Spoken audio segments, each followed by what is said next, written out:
இயேசு உங்களை நேசிக்கிறார். பிரியமானவர்களை, இந்த நாளில் ஆண்டவர் நம்மளோடு பேசும்படிய வேதத்திலிருந்து 2 வசனங்களை கூட வாசித்து ஆண்டவர் நமக்கு கற்றுக் கொடுக்கக்கூடிய காரியங்களை பார்ப்போம்.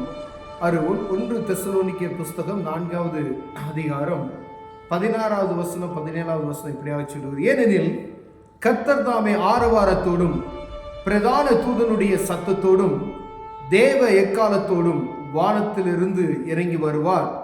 அப்பொழுது கிறிஸ்துவுக்குள் மரித்தவர்கள் முதலாவது எழுந்திருப்பார்கள்.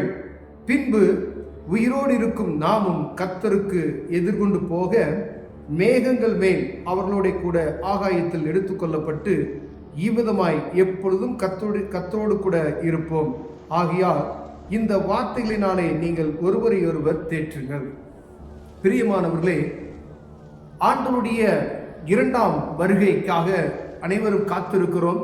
இயேசு வருகிறார், இயேசு வருகிறார். எங்கு பார்த்தாலும் ஜீசஸ் கமிங் சூன் வாகனத்தில் எங்கு பார்த்தா அந்த வாசகம் எழுதியிருக்கிறதை நாம் பார்க்க முடியும். பிரியமானவர்களே, ஆனால் பல வருடங்களாக 2024 வருடங்களாக இது சொல்லப்பட்டு இருக்கிறதன் காரணம் என்னவென்றால், எல்லா ஜனங்களும் கெட்டு போகாதபடி நித்திய ஜீவனை பெற்றுக்கொள்ளும்படியாய் ஆண்டவர் ஒவ்வொருவர் மீதும் வைத்திருக்கிற பாசத்தின் நிமித்தமாய் அவர் உலக மனிதர்களுக்காய் சிந்தின அந்த இரத்தத்தினுடைய வெளியேறப்பட்ட அந்த கிருபைகளுக்காய் ஒவ்வொரு மனிதனும் ரட்சிக்கப்படணும் அப்படின்ற ஒரே ஒரு காரணத்துக்கு அவருடைய வருகை தாமதமாய் கொண்டிருக்கிறது. பிரியமானவரே, பாருங்க, இந்த வசனம் சொல்லுகிறது அப்படின்னு சொன்னா, ஆரவாரத்தோடு பிரதான தூதனுடைய சத்தத்தோடு தேவ எக்காலத்தோடு வானத்திலிருந்து இறங்கி வருவார். அவருடைய வருகை அப்படி இருக்கும் அப்படின்னு சொல்லப்படுகிறது. அப்பொழுது கிறிஸ்துவுக்குள் மரித்தவர்கள், முதலாவது ரட்சிக்கப்பட்ட அனுபவம் நிறைந்த மரித்தவர்கள் எழுந்திருப்பார்கள், உயிரோடு எழுந்திருப்பார்கள். நாமும் அவரோடு சேர்ந்து எடுத்துக்கொள்ளப்படுவோம். பின்பு உயிரோடு இருக்கிற நாமும் கர்த்தருக்குள் எதிர்கொண்டு போக மேகங்கள் மேல் அவர்களோடு கூட ஆகாயத்திலே எடுத்துக்கொள்ளப்பட்டு இவ்விதமாக எப்பொழுதும் கர்த்தரோடு கூட இருப்போம் என்று வேதம் சொல்கிறது. 2வது வருகைக்காய் எல்லாரும் ஆயத்தம் உள்ளவர்களாக இருக்க முடியாது. எங்கும் சுவிசேஷம். எல்லா ஜனங்களும் எந்த மதத்தினாரும் எப்படியாவது இந்த வார்த்தையை அறிந்து கொள்ள வேண்டும். ஏன்னா அவர் வரும்பொழுது அவர் சொன்ன வார்த்தைகளுக்கு கட்டளை பெற்று அதை கீழ்ப்படிந்து அதன்படி நடந்து கொண்டு இருக்கிற ஒவ்வொருவரையும் ஆண்டவர் என்ன செய்வார்னா எடுத்துக்கொள்ளுவார் என்று சொல்லப்படும். ஏன் எடுத்துக்கொள்ளப்படுவார்? 2ஆம் முறையில் அநேகர் காணாமல் போவான்னு சொல்லுவோம். வெளிப்படுத்தின விசேஷத்தில் நம்ம வாசிப்போம். ஒருவன் மாவரைத்து 2 ஸ்திரீகள் மாவரைத்து கொண்டிருப்பார்கள். ஒருவள் எடுத்துக்கொள்ளப்படுவார், ஒருவள் கைவிடப்படுவார். 2 பேர் வயல்ல வேலை செய்து கொண்டு இருப்பாங்க. ஒருவன் எடுத்துக்கொள்ளப்படுவான், ஒருத்தர் கைவிடப்படுவான். 2 பேர் தூங்கிட்டு இருப்பாங்க. ஒருவன் எடுத்துக்கொள்ளப்படுவான், ஒருவன் கைவிடப்படுவான் என்று சொல்லப்பட்டிருக்கிறதை பார்க்கப்படுகிறது. இந்த உலக நாடுகள் முழுவதும், இந்த பூமியில இருக்கிற எங்கு வாழுகிற ஜனங்களுக்குள்ள காணப்படுகிற இந்த மணி நேரங்களை ஒருமிக்க சொல்லப்பட்டு இருக்கிறதை நாம் பார்க்கிறோம். பிரியமானவர்களே, இந்த 3 நேரங்களும் சொல்லப்பட்ட இடங்கள் வேறு வேறு வேறு இடங்கள் இருந்தாலும் ஒரே நேரத்தில் ஆண்டவருடைய வருகை இருக்கும். ஏன்னா இங்க தூங்கிட்டு இருந்தா ஏதோ ஒரு நாட்டில் என்ன செய்யலாம், நடுப்பகலா இருக்கும், ஒருவேளை சாயந்தரமா இருக்கும். மாவரைக்கிறது எங்க இருப்பாங்க? இந்தியாவில் இருக்க மக்கள் என்னங்க, சாயந்தரத்தில் மாவரைக்கிற சூழ்நிலையை நம்ம பார்த்துருக்கிறோம். பகல்ல எல்லா இடத்துலையும் வேலை செய்வார்கள், இரவு நேரத்தில் எல்லாரும் தூங்குவார்கள்.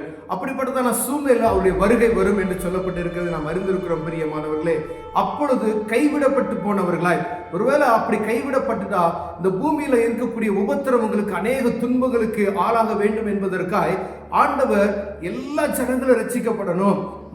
ஒவ்வொரு மனிதனும் யாருன்னு இல்லை, அவர் உலக மனிதர்களுக்காகவே பிறந்தார், உலக மனிதர்களுக்காகவே ரத்தம் சிந்தினார் என்பதை எல்லா ஜனமும் அறிந்து கொள்ளும்படியாகவே இந்த சுவிசேஷம் எங்கும் படுத்தப்பட்டு கொண்டிருக்கிறது நாம் அறிய வேண்டும். பிரியமானவர், ஒருவேளை ஒரு குறிப்பிட்ட மக்களுக்கு மாத்திரம் அல்ல, இல்ல ஒரு குறிப்பிட்ட மதத்தினருக்கு மாத்திரம் அல்ல, உலகத்துல மனிதனாக பிறந்த எல்லா மனிதனுக்கும் ஆண்டவர் அவர் சிந்தினது ரத்தத்தினுடைய மேன்மையை அறிந்து கொள்ளும்படியாய் அவர் வரும்பொழுது எப்படி எடுத்துக்கொள்ளப்படுவோம் அப்படின்னா, இந்த இயேசு கிறிஸ்துவின் ரத்தத்தினாலே கழுவப்பட்டு மீட்டுக் கொள்ளப்பட்டவர்கள், பாருங்க, அவருடைய ரத்தத்தினாலே கழுவப்பட்டு மீட்டுக் கொள்ளவர்கள் மாத்திரமே எடுத்துக்கொள்ளப்படுவார்கள். பிரியமானவர்களே, இந்த வசனத்துல ஆண்டவர் சொல்லி இருக்கிற இந்த வார்த்தை அப்படியே நடக்க ஒரு நாள்.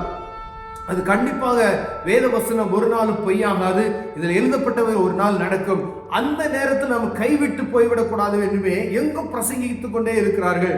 கீழே இருக்க வசனம் பாருங்க, ஆகையால் இந்த வார்த்தைகளினாலே நீங்கள் ஒருவரை ஒருவர் தேற்றுங்க. இந்த வார்த்தையை ஒருவருக்கொருவர், நண்பர்களாட்டா இருக்கலாம், விசுவாசிகளுக்குள்ள இருக்கலாம், அவர் வரக்கூடிய அந்த காரியத்தை, இன்பமான காரியத்தை, ஆண்டவர் வருவார் என்கிற செய்தியை எல்லா ஜனங்களுக்கு அறிவிக்க வேண்டும் அப்படிங்கிற பாருங்க, ஒருவருக்கொருவர் தேற்றுங்கள். ஏன் அப்படின்னு சொன்னா, வரும்பொழுது நாம் எடுத்துக்கொள்ளப்படணும்ன்ற அந்த நம்பிக்கை உங்களுக்கும் எனக்கும் வரணும்னு சொல்லி ஒவ்வொரு நாளும் இந்த வார்த்தைகளை தேற்றிக்கொண்டே இருக்க வேண்டும் என்று ஆண்டவர் விரும்புகிறார் பிரியமானவர்களே. ஆனால் அவர் வரும்பொழுது கிறிஸ்துவின் இரத்தத்தினாலே கழுவப்படாத எந்த ஒரு மனிதனும் அவருக்குள்ள போக முடியாது என்பதை நாம் அறிந்திருக்கிறோம்.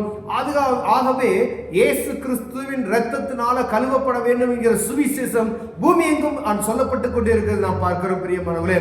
இதுதான் சுவிசேஷம்.